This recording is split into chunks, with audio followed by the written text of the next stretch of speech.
মানি highest season 2 এর এক্সপ্লেনেশনে তোমাদের সবাইকে স্বাগতম। গত সিজনে আমরা দেখেছি প্রফেসর ইতিমধ্যে প্রায় ধরা খেয়ে বসেছে। এছাড়াও শেষের হাইস্টটা অসমাপ্ত থাকায় তোমাদের মাথায় হয়তো এন্ডিং নিয়ে অনেক প্রশ্ন ঘুরছে। চিন্তা করো না, শেষ পর্যন্ত দেখলে তোমরা এই সব কিছুর উত্তর পেয়ে যাবে। তো চলো আর প্যাচাল না বাড়িয়ে শুরু করা যাক আজকের মানি হাইস্টে সিজন 2 এর এপিসোড 1 থেকে 4 এর এক্সপ্লেনেশন। সিজন 2 এর শুরুটা হয় ঠিক সেখান থেকে যেখানে আমরা দেখেছিলাম যে ইন্সপেক্টর র্যাকেল এবং তার টিম প্রফেসরের ট্রেনিং গ্রাউন্ডের ব্যাপারে জেনে গিয়ে দ্রুত সেখানে চলে গেছে। এই সেই জায়গা যেখানে দিনের পর দিন প্রফেসর তার গ্যাংয়ের সবাইকে বসিয়ে হাইস্টের সবকিছু বুঝিয়েছিল। অর্থাৎ এই জায়গাটা পুলিশের জন্য এক প্রকার জ্যাকপট, কেননা পুরো জায়গাটাতে ছিল এভিডেন্সের খনি। কিন্তু ওয়েট, প্রফেসর কে আর এত কাঁচা খেলোয়াড়? মোটেই না। এই মাস্টারমাইন্ড প্রফেসর আসলে ইচ্ছে করে পুলিশকে এই জায়গায় আসতে দিয়ে সেখানে এমন লোকদের সম্পর্কে এভিডেন্স রাখে যাদের ব্যাপারে পুলিশ অলরেডি জানে। এরা হলো টোকিও, রিও এবং বার্লিন। মানে এখানে এসে ভুরি ভুরি এভিডেন্স পেয়ে গেলেও সেগুলো পুলিশের কোনো কাজে আসবে না। প্রফেসর এই কাজটা করেছিল পুলিশকে আরো 2-3 দিন ধোঁয়াশায় রাখার জন্য, যাতে এই সময়ে বাকিরা আরো অনেক টাকা প্রিন্ট করে ফেলতে পারে। প্রফেসর যে কি চালু চিজ সেটা তো সিজন 1 দেখেই তোমরা ভালোই বুঝতে পেরেছো। যাই হোক, ইন্সপেক্টর র্যাকেল তো এই সব এভিডেন্স পেয়ে মহা খুশি ছিল, কেননা তার মনে হচ্ছিল এবার সে প্রফেসরকে পাকড়াও করে ফেলবে। কিন্তু সেই প্রফেসর যে তারই প্রেমিক সে তার নাকের ডগায় বসে আছে এই কথা তো আর র্যাকেল ঘুণাক্ষরেও জানে না। এর উপরে র্যাকেলের শরীরে মাইক্রোফোন লাগিয়ে প্রফেসর গাড়িতে বসেই তার সমস্ত কথা শুনছিল। র্যাকেল ইন্সপেক্টর সুয়ারেজকে তার এক্স হাজবেন্ড আলবার্টোকে ডেকে আনতে বলে, কেন আলবার্টো হলো তাদের ডিপার্টমেন্টের বেস্ট ফরেন্সিক এক্সপার্ট। তাই আলবার্টোর সাথে ব্যাপক সমস্যা থাকা সত্ত্বেও র্যাকেল তাকে ডেকে আনায়। ওদিকে প্রফেসর অনেকক্ষণ গাড়িতে বসে থাকার পর অবশেষে তার আস্তানায় ফিরে যেতে চায়, কেন অনেকক্ষণ ধরে রয়্যাল মিন্টের ভিতরে থাকা গ্যাংয়ের সাথে তার কোনো যোগাযোগই হয়নি। তবে টিল্ডো থেকে মাদ্রিদ যাওয়ার জন্য আধা ঘন্টার আগে আর কোনো বাসই ছিল না। তাই র্যাকেল তখন প্রফেসরকে বলে যে সে প্রফেসরকে একটা রাইড দেবে। তাই বাধ্য হয়ে প্রফেসর সেখানে আটকে থাকতে হয়। ওদিকে মিন্টের ভিতর থেকে প্রফেসরের রুলস অনুযায়ী গ্যাং মেম্বাররা প্রতি 6 ঘন্টা পর পর তাকে কল করে যাচ্ছিল। ঠিক সেভাবেই 18 ঘন্টায় মোট 3 বার কল করেও তারা প্রফেসরকে না পেয়ে বেশ চিন্তায় পড়ে যায়। তারা মনে মনে ভাবতে থাকে হয়তো প্রফেসর এবার পুলিশের হাতে ধরা খেয়ে গেছে। কিন্তু বার্লিন বলে এখনো আমাদের হাতে আর একটা কল বাকি আছে, তাই কোনো টেনশন না রেখে তোমরা কাজ করে যাও আর আমি একটু রেস্ট নিতে যাই। এই পরিস্থিতিতেও বার্লিনের এমন চিল মুড দেখে বাকিরা প্রচন্ড রেগে যায়। সবাই জানতে চায় যে বার্লিন আরিয়ানা নামের এক হোস্টেসকে প্রায় নিজের দাসী বানিয়ে রেখেছে, যার জন্য টোকিও এবং নাইরোবি তার উপরে প্রচুর চেঁচামেচি করে। হোস্টেসদের সাথে এমন আচরণ তারা কিছুতেই বরদাস্ত করতে পারে না। কিন্তু এই কথা আবার ডেনভারের গায়ে লেগে যায়, কারণ সেও তো সিক্রেটে মনিকার সাথে রোমান্টিক টাইম কাটানো শুরু করেছিল। মানে এই চুরি ডাকাতির মধ্যেও এরা প্রেম প্রীতি ছাড়তে পারেনি। তখন ডেনভারের কথা শুনে নাইরোবি বলে, কোনো হোস্টেস যদি তোমার প্রতি অ্যাট্রাক্ট হয় তাহলে বুঝে নিতে হবে যে সেই স্টকহোম সিনড্রোমে ভুগছে। এই রোগে আক্রান্ত মানুষেরা নিজের উপরে যে অত্যাচার করে তাকেই ভালোবাসা শুরু করে দেয়। এই কথা শুনে ডেনভার ভিতর থেকে কিছুটা ঘাবড়ে যায়। তখন বার্লিন বলে ওঠে যে যদি প্রফেসর পরের কলটা না ধরে তাহলে তারা প্ল্যান চেনরোভিল অ্যাক্টিভ করে দেবে। এটা শুনে বাকিরা তখন বলে ওঠে, প্রফেসর আমাদেরকে তো এমন কোনো প্ল্যানের কথা আগে বলেনি। তখন বার্লিন জবাব দেয়, যদি এমন পরিস্থিতি আসে তাহলে তোমরা নিজেরাই বুঝতে পারবে, নাহলে এই প্ল্যানের কোনো দরকারই হবে না। এই কথা বলে সে আরিয়ানার কাছে চলে যায়। বার্লিন চলে যাওয়ার পর গ্যাংয়ের সবাই বেশ চিন্তায় পড়ে যায়। ওদিকে প্রফেসরের সে বাড়িতে র্যাকেলের হাজবেন্ড আলবার্তো এসে পৌঁছায়। এরপর সে তার টিম নিয়ে এভিডেন্স পরীক্ষা করা শুরু করে। তবে সবকিছু পরীক্ষা করে আলবার্তো জানায় যে এখানে যে সকল এভিডেন্স আছে তা তাদের কোনোই কাজে আসবে না, কারণ প্রফেসরের মতন এত বুদ্ধিমান লোকের এই ধরনের এভিডেন্স ফেলে যাওয়া এক প্রকার হাস্যকর। তার মানে এখানে যা কিছু আছে তার কোনো কিছুই কাজের না, হয়তো এগুলো থেকে কোনো ক্লুও পাওয়া যাবে না। তবে সেই রুমের যে চিমনিটা রয়েছে তার ভিতরে থাকা অবশ্যই কিছু এভিডেন্স পাওয়া যেতে পারে, কেননা এখানে হয়তো প্রফেসর এবং তার লোকেরা হাইস্ট সম্পর্কিত অনেক গুরুত্বপূর্ণ কাগজ পুড়িয়ে ফেলেছিল। আর ফরেন্সিক সায়েন্সকে কাজে লাগিয়ে সেখানে থাকা কাগজগুলোতে কি লেখা ছিল তা সব জানা সম্ভব। আলবার্তো র্যাকেলকে আরো জানায় যে তার সহকর্মী অ্যাঞ্জেল প্রফেসরকে ধরার প্রায় কাছাকাছি চলে গিয়েছিল, কেননা সেটার ফিঙ্গারপ্রিন্ট আর ওই পুলিশে যে হুমকি দেওয়া লোকটার প্রিন্ট একসাথে ম্যাচ করে যায়। যারা সিজন 1 দেখেছো তারা তো নিশ্চয়ই এই কাহিনী জানো যে কিভাবে প্রফেসর তার ফেস রিভিল না হওয়ার জন্য একজন রাশিয়ান লোককে হুমকি দিয়েছিল। এদিকে প্রফেসর যখন দেখছিল যে তার দেরি হয়ে যাচ্ছে তখন সে ভিতরে ঢুকে র্যাকেলের কাছ থেকে বিদায় নিতে চায়। তবে ভিতরে ঢুকে যখন সে জানতে পারে যে আলবার্তো তার চিমনি থেকে পাওয়া ছাইগুলোকে এভিডেন্স হিসেবে ধরছে, তখন সে রীতিমতো ভয় পেয়ে যায়, কেননা এখানে সে গ্যাং মেম্বারদের ট্রেনিং এ তোলা সব ছবি, তার নিজের ছবি, এমনকি তার বাবার ব্যাংক ডাকাতি করে মারা যাওয়ার পেপারটাও পুড়িয়ে ফেলেছিল। মানে যদি এখান থেকে কিছু একটা পুলিশের হাতে যায় তাহলে তার খেলা শেষ। ওদিকে রয়্যাল মিন্টের ভিতরে টোকিও আর রিও যখন টিভি দেখতে গিয়েছিল তখন তারা দেখতে পায় যে প্রফেসরকে পুলিশের সাথে টিভিতে দেখা যাচ্ছে। এই দৃশ্য দেখে তারা ভেবে দেয় যে পুলিশ প্রফেসরকে ইতিমধ্যে অ্যারেস্ট করে ফেলেছে। এটা দেখে তো তাদের মাথা পুরোই খারাপ হয়ে যায়। ওদিকে ডেনভারও নাইরোবির কাছ থেকে স্টর্মহক সিনড্রোমের ব্যাপারে জানতে পেরে ভাবতে থাকে মনিকা হয়তো এই সিনড্রোমের কারণে তার প্রেমে পড়ে গেছে। তাই সে এবার মনিকাকে নিজের থেকে দূরে সরিয়ে দেওয়ার জন্য তার সাথে বাজে আচরণ করে বসে। মানে এদের মনোবল ধীরে ধীরে ফাটল ধরতে শুরু করেছে, যেটা এখন বেশ পরিষ্কার। এদিকে টোকিও আর রিও মিলে হোস্টেসদের সামনে থেকে একটা টিভি নিয়ে গিয়ে সবাইকে সেটার সামনে বসিয়ে দেয়। তারা বার্লিনকেও ডেকে নিয়ে দেখায় যে প্রফেসরকে ইতিমধ্যে পুলিশ অ্যারেস্ট করেছে। তাই টোকিও দ্রুত বার্লিনকে প্ল্যান চেনরোবল অ্যাক্টিভ করতে বলে, কিন্তু বার্লিনকে দেখে মনে হয় যে এই অবস্থাতেও সে একটু টেনশনে নেই। সে বলে এই প্ল্যান অ্যাক্টিভ করার মানে হচ্ছে তারা যে কষ্ট করে এত টাকা ইনকাম করেছে তার সবকিছুই জলে দিয়ে দিতে হবে। তাই তার বিশ্বাস ছিল যে প্রফেসর দ্রুত আস্তানায় গিয়ে তাকে ফোন করবে। তাই সবাই যেন এই সব চিন্তা ভাবনা বাদ দিয়ে কাজে মন দেয়। কিন্তু টোকিও তবুও মানতে না চাইলে বার্লিন তখন সবাইকে একটা ভোটিং করতে বলে, যেখানে প্রফেসরের জন্য ওয়েট না করার ব্যাপারে সবাইকে ভোট দিতে হবে। তখন তাদের মধ্যে থেকে 3 জন প্রফেসরের উপরে ভরসা রাখে আর বাকি 3 জন তার বিপক্ষে ভোট দেয়। শেষে বাকি থাকে নাইরোবি, যার ভোটের উপরে নির্ভর করছে সব সিদ্ধান্ত। নাইরোবি প্রফেসরের উপর ভরসা করার পক্ষে ভোট দেয় এবং সে জানায় প্রফেসরের উপরে শেষ পর্যন্ত তার ভরসা আছে। অর্থাৎ 4-3 ভোটে বার্লিন জিতে যায় এবং সবাইকে আবার কাজে ব্যাক করতে বলে। ওদিকে প্রফেসর যখন আলবার্তোকে নিয়ে খুব চিন্তায় পড়ে গিয়েছিল তখনই সে একটা চালাকি করে এই প্ল্যানটাকে বাঁচিয়ে নেয়। এবার সে তার সামনে গিয়ে বলে যে আমার তো এখন মাদ্রিদের বাস ধরতে হবে, কেননা অনেক বেশি দেরি হয়ে গেছে। ঠিক সেই সময়টাতেই আলবার্তো প্রফেসরের চিমনি থেকে পাওয়া ছাইগুলো নিজের সাথে করে নিয়ে ল্যাবের উদ্দেশ্যে রওনা দিচ্ছিল। তখন প্রফেসরের কথাবার্তা শুনে সে তাকে রাইড দিতে চায়, আর প্রফেসরও তখন সেই প্রস্তাবটা লুফে নেয়, কেননা মাস্টারমাইন্ড প্রফেসর তো এটাই চেয়েছিল। অন্যদিকে রয়্যাল মিন্টের ভিতরে ভোটাভুটির পর বার্লিন আবারও চিল করতে গেলেও টোকিও এবার আর নিজের ধৈর্যের বাদ রাখতে পারে না। সে রিও আর ডেনভারের সাথে নিয়ে বার্লিনের রুমে ঢুকে তাকে জিম্মি করে ফেলে। আর হঠাৎ এই কাণ্ডে বার্লিনও তার কিছুই করতে পারে না। তাহলে টোকিও এবার বার্লিনের সাথে কি করবে? সে কি হাইস্টের কমান্ড নিজের হাতে তুলে নেবে? চলো এটা জানার জন্য শুরু করি সেকেন্ড এপিসোড। সেকেন্ড এপিসোডের শুরুতেই দেখা যায় টোকিও, ডেনভার আর রিও মিলে বার্লিনকে একটা রুমে বন্দি করে রেখেছে। যারা সিজন 1 দেখেছো তারা নিশ্চয়ই জানো যে বার্লিনের একটা রেয়ার রোগ ছিল, যার জন্য তাকে রেগুলার ইনজেকশন নিতে হতো। তবে এই ইনজেকশন নেওয়ার পরেও সে হয়তো সর্বোচ্চ 3 বছর পর্যন্ত আয়ু পাবে। টোকিও এবার বার্লিনের সাথে এই জিনিসটারই ফায়দা তুলতে থাকে। সে হুমকি দেয় যে যদি বার্লিন তাকে প্ল্যান চেনরোবিলের ব্যাপারে না বলে তাহলে সে বার্লিনের সব ওষুধ শেষ করে ফেলবে।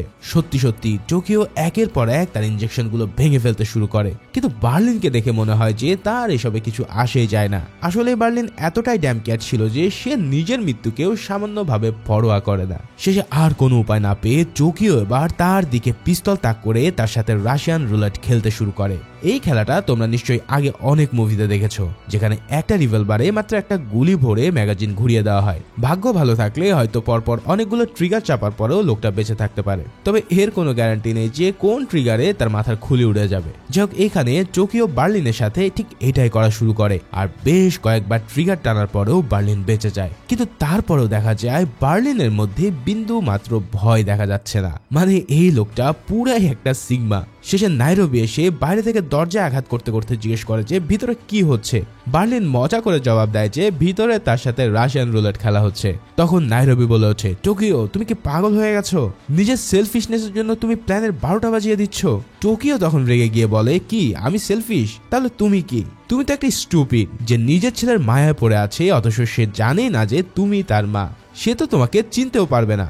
যারা সিজন 1 দেখেছো তারা হয়তো সহজে বুঝতে পারবে যে এই কথাটা নাইরোবিকে কতটা হার্ট করবে, কারণ নাইরোবির কাছ থেকে অনেক বছর আগেই তার ছেলেকে কেড়ে নেওয়া হয়েছিল, যাকে ফিরিয়ে আনার জন্যই নাইরোবি এই হাইস্টে যোগ দেয়। টোকিওর মুখে ছেলের ব্যাপারে এমন কথা শোনার পর নাইরোবির ভিতরটা যেন একদম ঘুরে যায়। তাই সে আর কিছু চিন্তা না করেই দরজার পাশ থেকে সোজা টোকিওর উপরেই গুলি চালাতে যায়। তবে একদম শেষ মুহূর্তে মস্কো এসে তাকে আটকে ফেলে। ওদিকে আলবার্তো কথা মতন প্রফেসরকে তার গাড়িটাতে লিফট দিচ্ছিল। প্রফেসর ভালো করে জানতো যে আলবার্তো তার সাথে চিমনি থেকে কালেক্ট করা ছাই এবং পোড়া কাগজের টুকরাগুলো নিয়ে যাচ্ছে, তাই সে চালাকি করে আলবার্তোর গাড়িতে লিফট নিয়েছে। যখন আলবার্তো তাকে নিয়ে যাচ্ছে, হঠাৎ পথের মাঝখানে প্রফেসর ওয়াশরুমে যাওয়ার কথা বলে গাড়ি থামাতে বলে। আলবার্তো কাছের গ্যাস স্টেশনে থামতে চাইলেও প্রফেসর ওয়াশরুমে যাওয়ার ভান করে সেখানে একটা ডাস্টবিনে চলে যায়। ডাস্টবিনের আগে থেকেই বেশ কিছু কাগজ এবং অন্যান্য জিনিসপত্র ছিল। এবার প্রফেসর সেগুলোতে বের করে আগুন জ্বালাতে শুরু করে। ওদিকে দেরি হয়ে যাচ্ছে দেখে আলবার্তো তাকে খুঁজতে খুঁজতে ডাস্টবিনের কাছে এসে পড়লে একবারে শেষ মুহূর্তে প্রফেসর ধরা খাওয়ার হাত থেকে বেঁচে যায়। চিন্তা করো, এই প্রফেসরের প্রত্যেকটা কাজের টাইমিং যেন একদমই নিখুঁত। যাই হোক, এরপর প্রফেসর আসে আবারও গাড়িতে ওঠার পর। এবার প্রফেসর হঠাৎই আলবার্তোর সাথে ইচ্ছা করেই ঝগড়া শুরু করে দেয়। সে বলতে থাকে যে তুমি রাকেলের সাথে যা যা করেছো সেটা কোনো মানুষই করতে পারে না। এরপর প্রফেসর আলবার্তোকে আরো খাপানোর জন্য তাকে লুচ্চা, ছ্যাচরা ইত্যাদি বলে গালি দিতে থাকে। এখন এমন গালাগালিজ খেলে কারো কি মাথা ঠিক থাকে? তাই আলবার্তো প্রফেসরকে গাড়ি থেকে নামিয়ে তাকে ধোলাই দেওয়ার জন্য রেডি হয়। কিন্তু এইখানে প্রফেসর তার গলায় এমন এক চাপ দিয়ে দেয় যে কিছুক্ষণের মধ্যেই আলবার্তো পুরোই অজ্ঞান হয়ে যায়। তার মানে তো তোমরা বুঝতেই পারছো, প্রফেসর হচ্ছে এক তুখোল মার্শাল আর্ট প্লেয়ার। এবার তাকে অজ্ঞান করার পর প্রফেসর তার গাড়ি থেকে সেই কৌটাচি বের করে নেয়, যেখানে আলবার্তো চিমনি থেকে কালেক্ট করা পোড়া কাগজের টুকরো আর ছাই ছিল।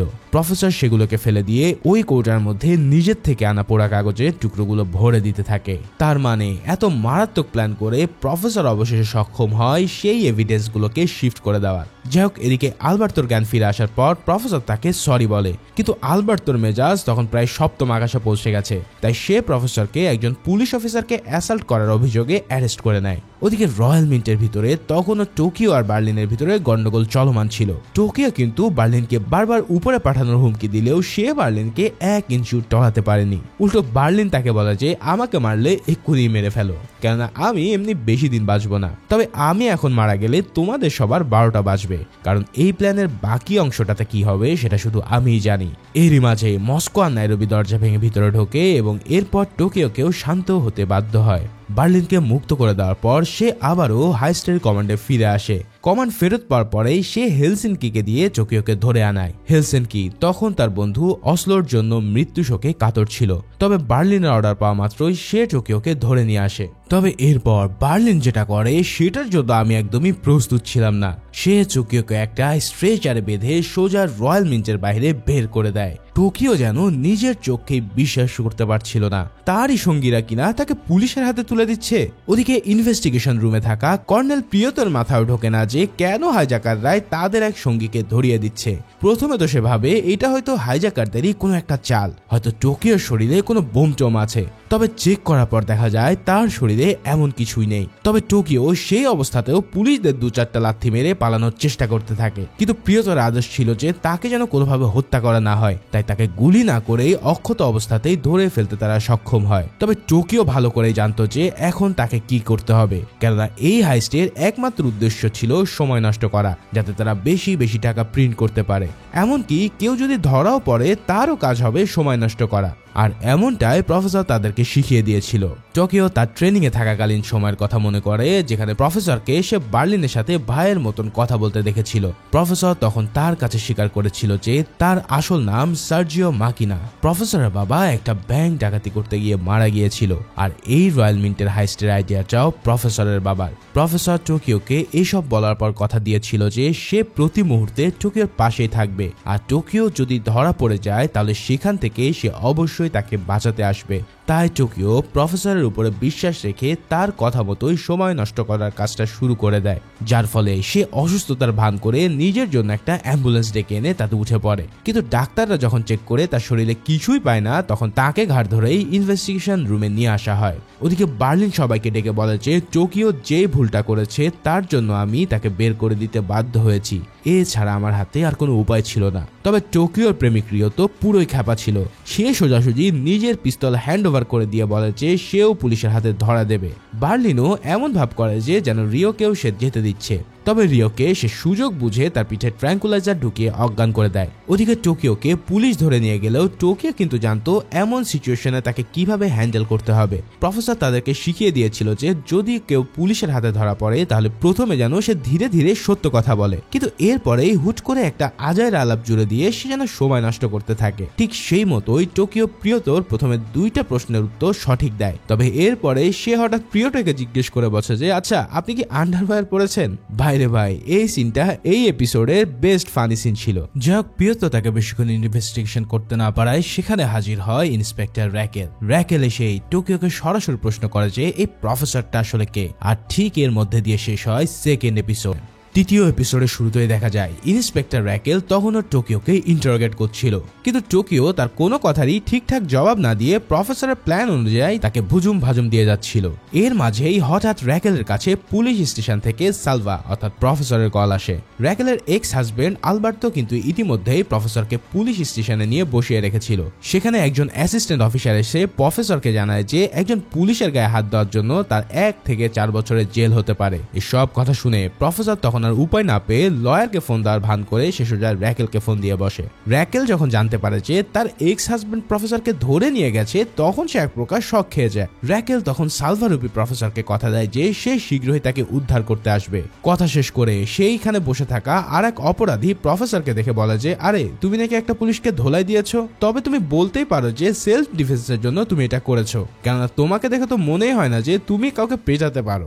লোকটার মুখের এই সেলফ ডিফেন্সের কথা শুনে প্রফেসরের মাথায় একটা দারুণ আইডিয়া আসে, তাই সে তখন সাথে সাথে পুলিশ স্টেশনের বাথরুমে যায়। অন্যদিকে রয়্যাল মিন্টের ভিতরে রিওকে অজ্ঞান করিয়ে শুয়ে রাখার পর নাইরোবি বার্লিনকে জিজ্ঞেস করে যে এখানে আসলে হচ্ছেটা কি।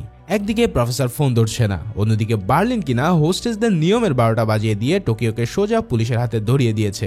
নাইরোবির জন্য বার্লিনের উপরে প্রচুর চেঁচামেচি শুরু করে, কিন্তু বার্লিন উল্টো তাকে বলে যে এখানে থাকতে হলে তাকে বার্লিনের আদেশই শুনতে হবে, কেননা এইসব রিস্কি কাজে শুধু পুরুষদের রাজত্বই চলে। আসলে 5টা বইয়ের থেকে ছাগা খেয়ে বার্লিন কিছুটা নারী বিদ্বেষী হয়ে গিয়েছিল, তাই সে মেয়েদেরকে কিছুটা বাঁকা চোখে দেখত।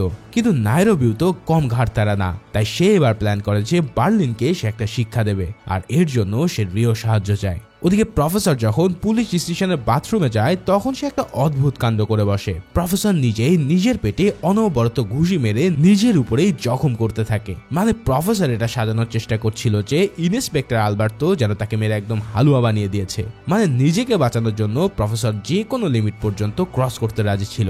সত্যি সত্যি র্যাকেল যখন পুলিশ স্টেশনে এসে পৌঁছায় তখন প্রফেসরের অবস্থা দেখে সে ভীষণ রেগে যায়। প্রফেসর যখন তাকে তলপেটের ক্ষতগুলো দেখায় সেগুলো দেখে র্যাকেলের মাথায় আগুন জ্বলতে থাকে। সাথে সাথে র্যাকেল আলবার্তোর রুমে গিয়ে তার উপরে চেঁচামেচি শুরু করে, আর র্যাকেল তাকে হুমকি দেয় যে এই ব্যাপারটা ইস্যু হিসেবে দাঁড় করিয়ে সে তার মেয়েকে পালার কেস নিজের পক্ষ করে দেবে। আলবার্তো তো র্যাকেলের কথা কিছুই বুঝতে পারছিল না, কারণ সে তো সালভার গায়ে একটা ফুলের টোকাও দেয়নি। সে বারবার এই কথা র্যাকেলকে বলতে থাকে, কিন্তু র্যাকেল তার কোনো কথাই কান দেয় না। এরপর সে তাকে বাইরে নিয়ে এসে প্রফেসরকে সবার সামনে শার্ট খুলতে বলে। প্রফেসরের পেটের এই ক্ষতগুলো দেখে আলবার্তো যেন পুরোই বলদ বনে যায়। এখন আলবার্তোর মেয়ের কেস যেতে দূরে থাক, তার ক্যারিয়ারই হুমকির মুখে পড়ে গেছে, কেন র্যাকেল যদি কমপ্লেন করে দেয় তাহলে উপর মহল থেকে আলবার্তোকে সাসপেন্ড করে দেওয়া হবে। তাই ফাপড়ে পড়ে আলবার্তো প্রফেসরের উপর থেকে সব কেস তুলে নেয়, এমনকি র্যাকেল প্রফেসরের কেসের ডিটেলসও ছিঁড়ে ফেলে। এরপর র্যাকেল প্রফেসরকে সেখান থেকে নিয়ে চলে আসে। ওদিকে রয়্যাল মিন্টের ভিতরে এবার হাইজাকারদের মধ্যে শুরু হয় আরেক গন্ডগোল। একদিকে হোস্টেসদের মধ্যে আর্তুরো আর অ্যালিসন পার্কার যেমন পালানোর চেষ্টা করছিল, অন্যদিকে রিও এসে হঠাৎ হোস্টেসদের উদ্দেশ্যে চিৎকার করে বলতে শুরু করে যে তোমরা সবাই 1 মিলিয়ন ইউরো পাওয়ার কথা ভুলে যাও, কেননা তোমাদের মধ্যে থেকে যাদেরকে রিলিজ করার কথা বলা হয়েছে তাদেরকে আসলে নিচে বন্দি করে রাখা হয়েছে, আর তোমাদের দিয়ে হুদায় একটা ট্যানেল খোলানো হচ্ছে, কেননা এই ট্যানেল দিয়ে আমরা মোটেও বাইরে যাচ্ছি না। এই পুরো টাকা নিয়ে আমরা সবাই যাচ্ছি অন্য আর একটা ট্যানেল দিয়ে। এখন রিওর এই কথাগুলো শুনে হোস্টেসরা আরো বেশি ঘাবড়ে যায়। অন্যদিকে বার্লিন এসে বলে রিও তুমি যেটা করছো সেটা খুব বড় বিশ্বাসঘাতকতা, যেটার কোনোই ক্ষমা নেই। তাই সাথে সাথে পিছন দিক থেকে হেলসিনকি এসে রিওকে বাড়ি মেরে কাত করে দেয় এবং তার কাছ থেকে বন্দুকও কেড়ে নেয়। এরপর বার্লিন রিওকে একদিকে নিয়ে গেলে রিও বার্লিনকে বলে বার্লিন যেন তাকে পুলিশের হাতে তুলে দেয়, কিন্তু বার্লিন হেসে বলে আমি তো জানি যে পুলিশের হাতে তুলে দিলে তোমার মতো গাধা নিজের মুখটা 2 মিনিটের জন্য বন্ধ রাখতে পারবে না, তাই তো তোমার জন্য আমার পক্ষ থেকে ট্রিটমেন্ট হলো মৃত্যু। এই কথা বলার পর বার্লিন রিওর দিকে পিস্তল তাক করলে সবাই ভেবে নেয় যে এই বুঝি রিও শেষ, কিন্তু বার্লিনের অসুস্থতার জন্য তার হাত কাঁপতে শুরু করলে বার্লিন তার হাতটাকে একটু ঝাড়া দিয়ে আবারও ট্রিগার টানতে যায়। ঠিক সেই সময় নাইরোবি আর ডেনভার এসে বার্লিনকে থামতে বলে, আর নাইরোবিও টোকিওর মতন বার্লিনকে তার ওষুধ দেখিয়ে ব্ল্যাকমেল করা শুরু করে। এরই মাঝে সবাইকে চমকে দিয়ে টেলিফোন বেজে ওঠে, এর মানে ফাইনালি প্রফেসর তাদেরকে কল করেছে। কিন্তু ঘাড়তারা বার্লিন সেদিকে কান না দিয়ে শেষমেশ গুলি চালিয়ে দেয়। তবে দেখা যায় সে আসলে রিওকে গুলি না করে তার পাশে গুলি করেছিল, আর এই গুলিগুলো রিওর এতটাই কাছে দিয়ে যায় যে সে প্রচন্ড ট্রমাটাইজ হয়ে পাগলের মতন কান্না করতে থাকে। অন্যদিকে ইনভেস্টিগেশন রুমে ফিরে গিয়ে র্যাকেল আবারও টোকিওর উপরে ইন্টারোগেট শুরু করে। প্রথমে সে টোকিওকে সাজা কমানোর কথা বলে লোভ দেখিয়েছিল, কিন্তু টোকিও এসব কোনো কথার কান দেয় না। পরে র্যাকেল এবার টোকিওকে ইমোশনাল করে দিতে তার আগের বয়ফ্রেন্ডের কথা তুলে আনে। র্যাকেল টোকিওকে বলে যদি তুমি রিওর পরিণতি এমন দেখতে না চাও তাহলে প্লিজ আমাদের সবাইকে কোঅপারেট করো। মূলত টোকিওর আগের বয়ফ্রেন্ড ব্যাংক ডাকাতি করতে গিয়ে টোকিওর সামনেই মারা পড়েছিল। এই ব্যাপারটাই টোকিওকে বেশ ইমোশনাল করে দেয়। তবে শেষ পর্যন্ত সে চুপ থাকলেও সে কিন্তু মনে মনে পুলিশের সাথে কোঅপারেট করার সিদ্ধান্ত নিয়ে ফেলেছিল, কেন প্রফেসর যদি তাকে বাঁচাবে সেই বিশ্বাস টোকিওর মন থেকে চলে গেছে। টোকিওর চুপ থাকা দেখে র্যাকেল যখন তাকে নিয়ে যেতে বলে ঠিক তখনই টোকিও বলে ওঠে প্রফেসরের নাম হলো সার্জিও মার্কিনা, আর এই হাইস্টের আইডিয়াটা ছিল প্রফেসরের বাবার। অর্থাৎ অবশেষে টোকিও তার মুখ খুলতে শুরু করেছে। কিন্তু এর পরপরই র্যাকেলের কাছে প্রফেসরের ফোন আসে। তবে এই ফোন ধরে র্যাকেল যখন তাকে সার্জিও বলে ডাকে তখন প্রফেসর চমকে ওঠে। সে বুঝতে পারে যে টোকিও পুলিশকে তার আসল নামটা বলে দিয়েছে, কেননা এই নামটা শুধু বার্লিন আর টোকিওই জানতো। প্রফেসর তখন বলে ইন্সপেক্টর আমি একজন ভাগ্যবান মানুষ, টোকিও হয়তো আমার সম্পর্কে ভালোই জানে, তাই তার কাছ থেকে সব ইনফরমেশন পাওয়ার পর আমাকে কল দিতে পারেন। এই কথা শুনে টোকিওর মনের ভিতরে একটা অপরাধ বোধ জেগে ওঠে। প্রফেসর তো ছিল তার গার্ডিয়ান অ্যাঞ্জেল, তাহলে সে প্রফেসরের সাথে এই বিশ্বাসঘাতকতা কিভাবে করবে? তাই র্যাকেল যখন টোকিওকে আবারও প্রশ্ন করতে আসে তখন টোকিও আবারও সেই একই বকবক শুরু করে দেয়। এবার র্যাকেল ভীষণ রেগে গিয়ে টোকিওকে সোজা হাজতে চালান করার আদেশ দিয়ে দেয়। অন্যদিকে র্যাকেলের সাথে কথা বলার পর প্রফেসর আবারও বার্লিনকে ফোন করে। এবার বার্লিন এসে ফোন ধরার পর সে প্রফেসরকে জানায় যে রয়্যাল মিন্টের ভিতরে সব ঠিকঠাক আছে। কিন্তু আর কোনো কথা বলার আগেই পিছন থেকে নাইরোবি এসে বার্লিনের মাথায় বাড়ি মেরে ফেলে দিয়ে বলে প্রফেসর বার্লিন যাক জাহান্নামে, আমি এখন থেকে এখানকার ইনচার্জ। নাইরোবির মুখের ভাবটা দেখে বোঝা যাচ্ছে যে বার্লিনের উপরে তার কতটা আক্রোশ ছিল। আর এই সিনের মধ্যে দিয়ে শেষ হয় 3য় এপিসোড। এখন এতদূর পর্যন্ত আমরা যা দেখেছি তাতে দেখা গেছে যে প্রফেসরের গ্যাংয়ের মধ্যে মধ্যে মারামারি শুরু হয়ে গেছে। তাহলে প্রফেসর এবার এই পরিস্থিতি কিভাবে সামাল দেবে? দেখা যাক পরের এপিসোডগুলোতে কি হয়। 4র্থ এপিসোডের শুরুতে দেখা যায় প্রফেসর পুলিশ স্টেশন থেকে ছাড়া পাওয়ার পর তার আস্তানায় ফিরে গেছে, আর র্যাকেলও তখন ইনভেস্টিগেশন রুমে ফেরত যায়। প্রফেসর তার আস্তানায় ফিরে গিয়ে প্রথমে নাইরোবিকে কল করে। নাইরোবি তাকে জানায় যে এই ক্রিটিক্যাল পরিস্থিতিতে সে বার্লিনকে সরিয়ে দিয়ে কমান্ড নিজের হাতে নিয়েছে। আর সবটা শোনার পর প্রফেসরও নাইরোবির কমান্ড মেনে নেয়।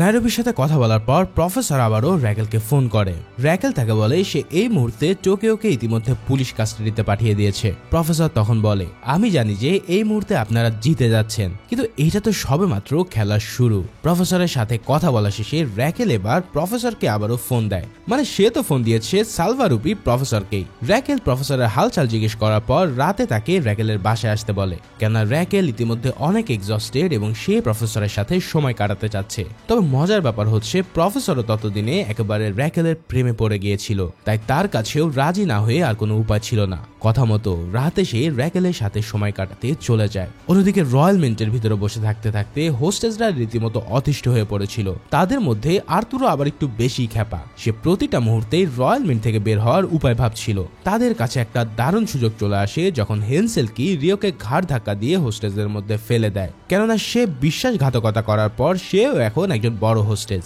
এমনিতেও টোকিওর জন্য রিওর মাথা পুরো খারাপ হয়েছিল।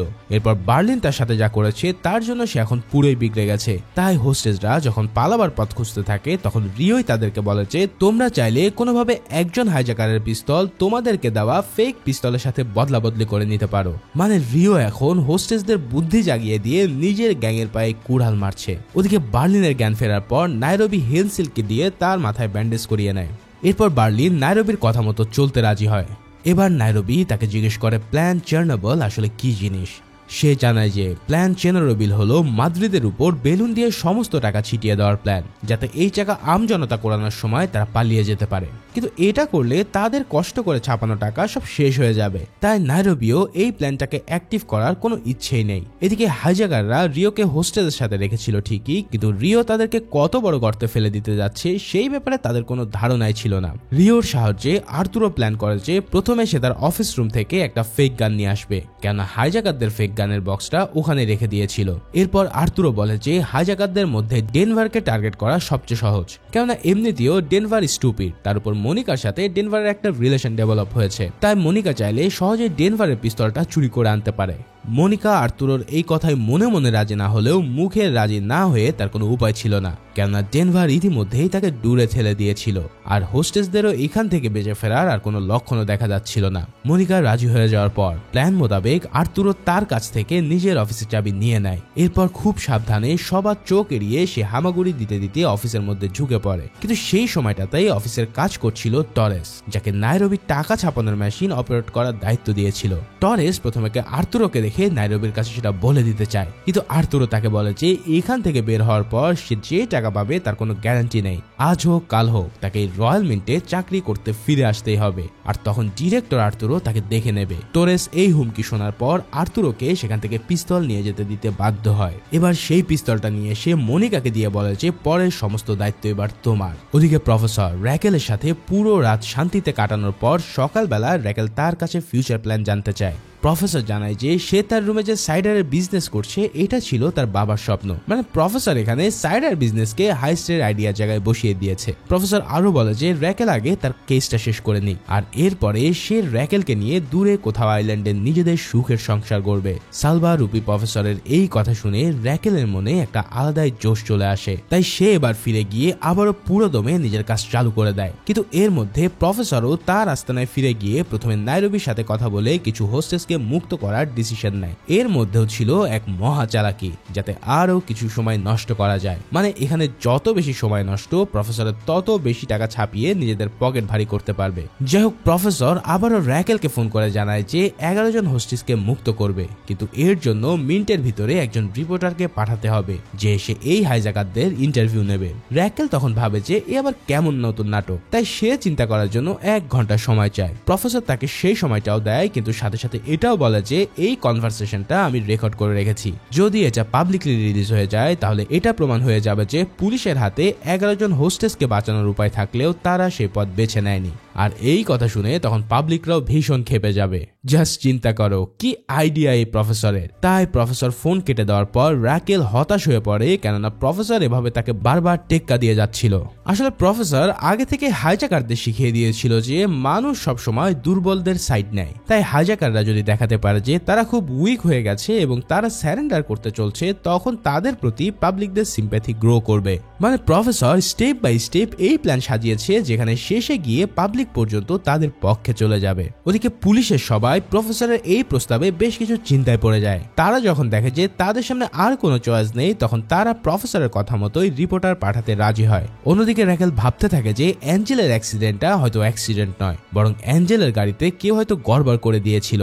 এবার র্যাকেলের মাথায় একটা ভালো আইডিয়া আসে। সে প্ল্যান করে যে অ্যাঞ্জেল কোমা থেকে ফিরে এসেছে, এই ফেক নিউজটা সে মিডিয়াতে প্রচার করবে। এখন প্রফেসর এই নিউজ শোনার পর নিশ্চয়ই অ্যাঞ্জেলকে মারার জন্য সে হসপিটালে আসবে, আর এই সুযোগে পুলিশ তাকে অ্যারেস্ট করে নিতে পারবে। তবে এই সব কথা শুনে পুলিশ চিফ প্রথমে রাজি হতে না চাইলেও পরে দেখে যে না, আইডিয়াটা মন্দ না। তাই পুলিশ চিফ টিভিতে অ্যাঞ্জেলের কোমা থেকে ফিরে আসার খবর প্রচার করে দেয়, আর সেই সাথে সাথে হসপিটালে 20 জন পুলিশকে সিভিল ড্রেসে পাহারায় রেখে দেয়। এদিকে পুলিশ যখন রয়্যাল মিন্টের ভিতরে রিপোর্ট পাচ্ছিল, তখন ভিতরে থাকা হাইজ্যাকারদের মধ্যে কে ইন্টারভিউ দেবে সেটা নিয়ে আলোচনা চলছিল। নাইরোবি প্রথমে রিওকে যেতে বললেও রিও এক কথায় না করে দেয়, কারণ সে নিজেকে এখন একজন হোস্টেস ছাড়া আর কিছুই ভাবে না। ডেনভার আর হেলসিঙ্কি যেতে চাইলেও শেষমেশ নাইরোবি নিজেই যাওয়ার সিদ্ধান্ত নেয়, কিন্তু সে গেলে তো মাস্ক পরতে হবে, কেননা পুলিশ এখনো নাইরোবিকে চেনে না। তাই শেষে বার্লিন বলে ওঠে যে এই ইন্টারভিউ দেওয়ার জন্য সেই একমাত্র যোগ্য লোক, আর নাইরোবিও এতে রাজি হয়ে যায়। এদিকে হাইজ্যাকাররা যখন এই সব প্ল্যান করছিল ঠিক তার আগে ডেনভার মনিকার পায়ে লাগা ক্ষত ট্রিটমেন্ট করতে গিয়েছিল। ঠিক সেই সুযোগে মনিকা তার ফেক পিস্তলটি একটা আসল গানের সাথে রিপ্লেস করে নেয়। এরপর সেই পিস্তলটা এনে সে তুলে দেয় আর্তুরোর হাতে। অর্থাৎ এখন হোস্টেসদের কাছে রয়েছে একটা রিয়েল পিস্তল, যা হাইজ্যাকারদের কেউই জানে না।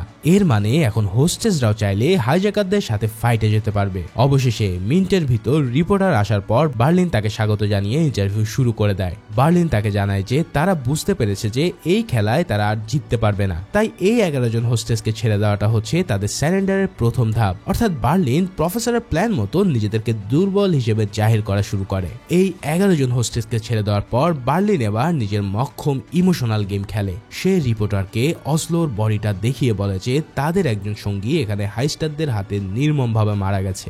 বার্লিন রিপোর্টারদের সামনে এমন ঢং করে চোখের পানি ফেলতে থাকে যেটা দেখে পুরো দুনিয়া ইমোশনাল হয়ে যায়। এরপর বার্লিন বলে, আমি নিজেও একজন দুরারোগ্য রোগে আক্রান্ত, যার কারণে মাত্র 1 বছরের মধ্যে আমি মারা যাব। কিন্তু আমার মতন অসুস্থ মানুষের উপরেও এই পুলিশ লোকরা মিথ্যা ব্লেম দিতে দ্বিধা করেনি। আমি ডাকাত হতে পারি, কিন্তু আমার জীবনে আমি কোনো মানব পাচার কিংবা মহিলা বা শিশুদেরকে রেপ করার মতন কোনো জঘন্য কাজ করিনি। বিশ্বাস না হলে পুলিশকে আমার এই অপরাধের ফাইলগুলো দেখাতে বলুন। অর্থাৎ বার্লিন এখানে পাবলিক সিম্প্যাথি অর্জনের জন্য খেলার মোড় পুরোই ঘুরিয়ে দিয়েছে।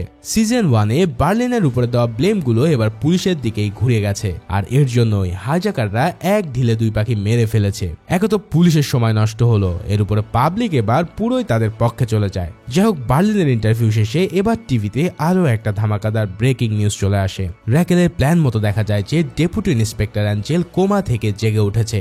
এই নিউজ দেখার পরেই প্রফেসর প্রথমে নাইরোবিকে ফোন করে বলে যে সে যেন রিওকে বলে প্রফেসর দ্রুতই টোকিওকে উদ্ধার করে নিয়ে আসবে, কেননা গ্যাং এর ক্রিটিক্যাল পরিস্থিতিতে সবাই একজোট হয়ে কাজ করার দরকার। এরপর প্রফেসর বার্লিনের সাথে কথা বলে তাকে অ্যাঞ্জেলের ব্যাপারটা জানিয়ে দেয়। বার্লিন এটা শুনে পুরোপুরি উড়িয়ে দিয়ে বলে যে প্রফেসর, এরা তোমাকে একটা ধরার জন্য প্ল্যান সাজিয়েছে।